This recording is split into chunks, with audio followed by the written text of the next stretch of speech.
Hello student, welcome to our channel. आज के data structure के ट्यूटोरियल में हम लोग देखेंगे difference between binary tree and binary search tree.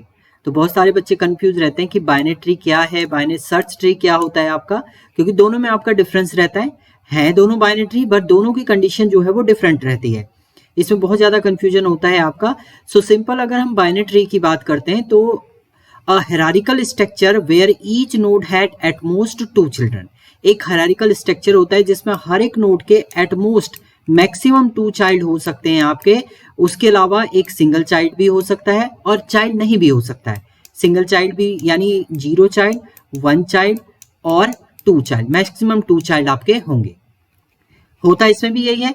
Special binary tree है where the left child value is less than parent and the right child value is greater. होते इसमें भी वही है, 0 1 2 आपका रहेगा, मैक्सिमम 2 चाइल्ड इसमें भी हो सकते हैं, बट इसकी कंडीशन ये रहती है कि जो पेरेंट है वो हमेशा आपका क्या रहेगा, पेरेंट से लेफ्ट चाइल्ड जो रहेगा वो स्मॉलर रहेगा और राइट साइड पेरेंट से क्या रहेगा, ग्रेटर रहेगा। जैसे अगर हम यहाँ पर 3 लिख रहे हैं तो आपका 2 लेस एलिमेंट इधर रहेगा और 10 अगर हम बात करें तो 10 आपका यहाँ पर रहेगा। अब अगर कोई एलिमेंट आता है, मान लीजिए 1 एलिमेंट को आपको ऐड करना है, तो वो क्या करेंगे आप, 3 के लेफ्ट में आएगा और 2 से भी छोटा है तो उसके भी लेफ्ट में आपका आ जाएगा, यहाँ पर आ जाएगा 1। ऐसे ही अगर आपको मान लीजिए यहाँ पर 6 को ऐड करना है तो 3 से बड़ा है तो राइट में जाएगा, 10 से छोटा है तो इसके लेफ्ट में आपका ऐड हो जाएगा, यानी 6 आपका यहाँ पर ऐड हो जाएगा। तो कंडीशन यह है कि जो लेफ्ट चाइल्ड है value is less than the parent and the right child value is greater than the parent. Next, node are not arrange in any specific order. देखिए आपका जो बाइनरी ट्री है उसमें कोई अरेंजमेंट नहीं होता है, जैसे जैसे एलिमेंट आ रहा है लेफ्ट राइट आपका ऐड होता रहेगा और कोई भी अरेंजमेंट इसमें नहीं होता है आपका। जबकि इसमें क्या होता है आपका, ऑलवेज जो है रूट नोड से लेफ्ट आपका लेस रहेगा और राइट आपका ग्रेटर रहेगा। तो ये सॉर्टेड ऑर्डर में आपके रहते हैं जिसमें left is less than root and root is less than right आपका रहेगा। तो node are arrange in a sorted order आपका रहता है किसमें, बाइनरी सर्च ट्री में। अब देखिए सर्चिंग के लिए जो टाइम आपका लेता है, क्योंकि इसमें आप हर एक एलिमेंट को सर्च करेंगे, हर एक एलिमेंट के पास जाएंगे, तो n एलिमेंट है तो आपके n एलिमेंट के पास आपको जाना पड़ेगा। तो इसमें आपकी जो टाइम कॉम्प्लेक्सिटी इसमें यूज होती है वो होती है O(n). जबकि सर्चिंग जो है वो इजी हो जाता है क्योंकि ये बैलेंस फॉर्मेट में होता है। आपको अगर कोई एलिमेंट देख रहे हैं आप, रूट से छोटा है तो आप लेफ्ट साइड ही उसे सर्च करेंगे और रूट से अगर ग्रेटर है तो राइट साइड ही आप सर्च करेंगे। तो इसमें जो आपकी टाइम कॉम्प्लेक्सिटी होती है वो हो जाती है आपकी O log n। तो इसमें सर्चिंग में टाइम आपका रिड्यूस होता है, तो O log n इसकी कॉम्प्लेक्सिटी आपकी होती है।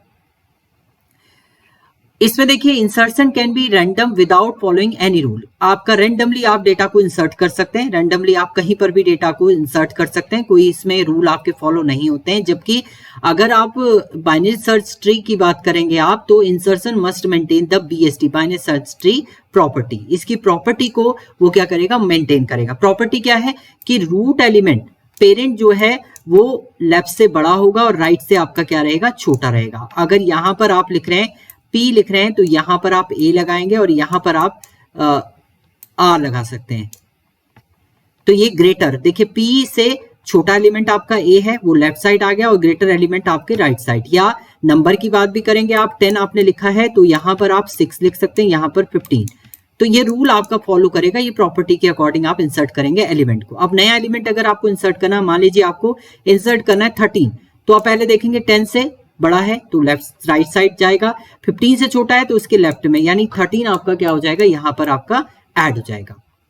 Now deletion is simpler as no order need to be preserve. इसमें देखिए आपकी बाइनरी ट्री की बात करेंगे तो डिलीशन इजी होता है आपका, डिलीट आप इजीली कर सकते हैं क्योंकि इसमें कोई ऑर्डरिंग आपकी नहीं है। जबकि इसमें कॉम्प्लेक्स हो जाता है आपका deletion complex order because it maintain the sum rule को ये फॉलो करता है। तो आपका डिलीशन जो है, अब जैसे मैं 8 को अगर रिमूव कर रहा हूं, अब आपका पेरेंट क्या बनेगा। अगर आप 8 को रिमूव करें तो 3 को आप नहीं बना सकते, 10 को नहीं बना, किसको आप पेरेंट बनाएंगे, तो वो आपका यहां पर क्या हो जाती है, प्रॉब्लम जनरेट हो जाती है। तो ये मोर कॉम्प्लेक्स होता है आपका deletion. In order traversal does not give sorted order. अगर आप इन ऑर्डर ट्रेवर्सिंग इसमें फाइंड आउट करेंगे, ये सॉर्टेड ऑर्डर में नहीं देगा, जबकि इसमें इन ऑर्डर ट्रेवर्सिंग आप फाइंड आउट करेंगे ये सॉर्टेड ऑर्डर में आपको देगा। सो इन ऑर्डर का मतलब क्या होता है आपका, इन, प्री, इन एंड पोस्ट होता है। इन ऑर्डर में सबसे पहले आपका लेफ्ट चाइल्ड आता है, फिर राइट, फिर नोड आती है आपकी, फिर आपका राइट चाइल्ड आता है। तो आगे देखिए ये एग्जांपल है आपका, जिसमें देखिए ये सिंपल आपने क्रिएट कर दिया है, और ये आपका क्या है, ये आपका बाइनरी सर्च ट्री है। अगर आप इन ऑर्डर ट्रैवर्सिंग की बात करेंगे तो इन ऑर्डर में ये क्या आएगा, 4 2 5 1 फिर 6 3 7, इसका तो आंसर ही आ जाएगा। बट ये देखिए ऑर्डर आपका सॉर्टेड ऑर्डर में नहीं है। अब यहाँ पर प्री ऑर्डर इन ऑर्डर आप निकालेंगे, इन ऑर्डर में आएगा 1 3, सबसे पहले लेफ्ट, फिर नोड, फिर आपका अब राइट आएगा 6, देन उसके बाद 8, देन 9 10 और 14। ये देखिए सॉर्टेड ऑर्डर में आए हैं आपके 1 3 6, एक सॉर्टेड ऑर्डर में आपका शो कर रहा है। तो ये आपका सॉर्टेड ऑर्डर में डेटा को जनरेट आपका करता है आउटपुट। तो ये थे आपके डिफरेंस कुछ बाइनरी ट्री और बाइनरी सर्च ट्री में। Thank you student.